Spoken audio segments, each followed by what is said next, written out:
This video demonstrates how to calibrate your T8000. You will need to calibrate your printer every time new media or new ribbon is installed. The T8000 can also be set to automatically calibrate on power up or when the head is closed based on your setup preferences. First, you'll need to identify the features of the media that will be used. This could be the liner in between the labels, a black mark on the underside of the label, or a notch or a hole.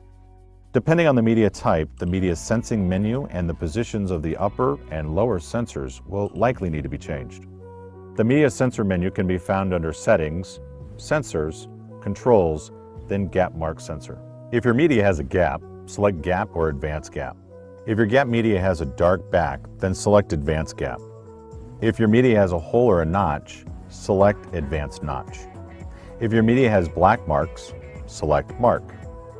If your media is just a continuous roll with no label length indicators, select Disable.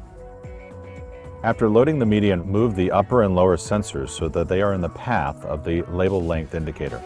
For pre-printed media, avoid positioning the sensors in line with the pre-printed area in order to avoid a false reading. After positioning the lower sensor to the correct position, move the upper sensor so that it is positioned over the lower sensor's red beam. You are now ready to calibrate the printer. Press the Enter key on the Calibrate icon to begin calibration. If calibration is successful, the sense distance will be displayed. If the calibration fails with a gap not detected error, make sure that the upper and lower sensors are in the correct location and the correct media sensing feature is selected in the Gap Mark menu. If your label length is greater than 12 inches, then refer to the T8000 Administrator's Manual.